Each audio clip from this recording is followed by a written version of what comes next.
I tell people that we had a child with autism and we've recovered him based on diet, like people are in disbelief.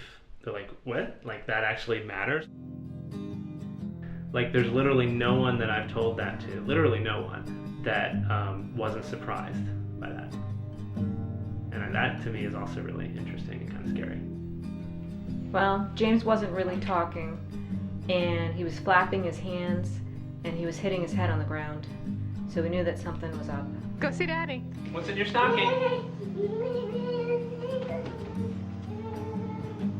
He still was not getting it. He didn't understand even how to open a Christmas present, and he's almost 3 years old. You want help? Tear it open. Tear the paper.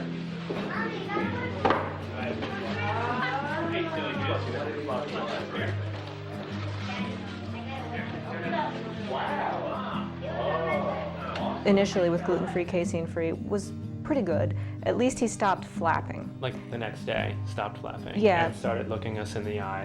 And so I think there was some immediate validation that like, oh, there might be something to not feeding him goldfish crackers, right?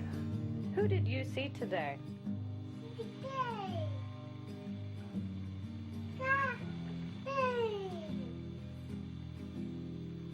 James, do you want apples? He wanted gluten-free, casein-free, yeah. And so I could watch the blood drain out of my wife's face thinking about that because she's a bit of a foodie. They emptied out our house of gluten and dairy the same day. Right after that is when we started the GAPS diet, and that really worked for us. What other roads are you going to build? Roads? Yeah. Actually, they're train track roads and train tracks trains. Oh, I see. Speaking of going off it for a second, I literally went to the bathroom, and James was sitting next to his grandmother, and she decided to offer him some of her soup while I was in the bathroom. And when I came back from the bathroom, he was flapping, and I'm like, what is going on here? Yeah. And then she confessed, and I was like, oh. As long as he's on this diet, he's like a normal kid. I mean, he's just at a regular school, totally a normal kid.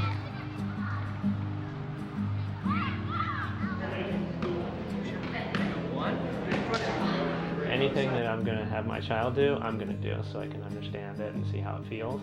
We started doing neurofeedback this year, and I'm like, well, if James is doing it, I'm doing it. So we're both there with the electrodes, and so I know exactly what it is that he's doing. Get a freezer. That would be another one. Get a freezer Yeah. for all the extra food, because if you're going to cook some meals that take some very specific build from scratch efforts, like cook a bunch of it at a time as opposed to one loaf at a time. It was really hard the first few months. Every meal had to be made from like scratch. What you'd want to tell someone just starting this journey is that like, stick it out, don't give up on it. And it will pay off.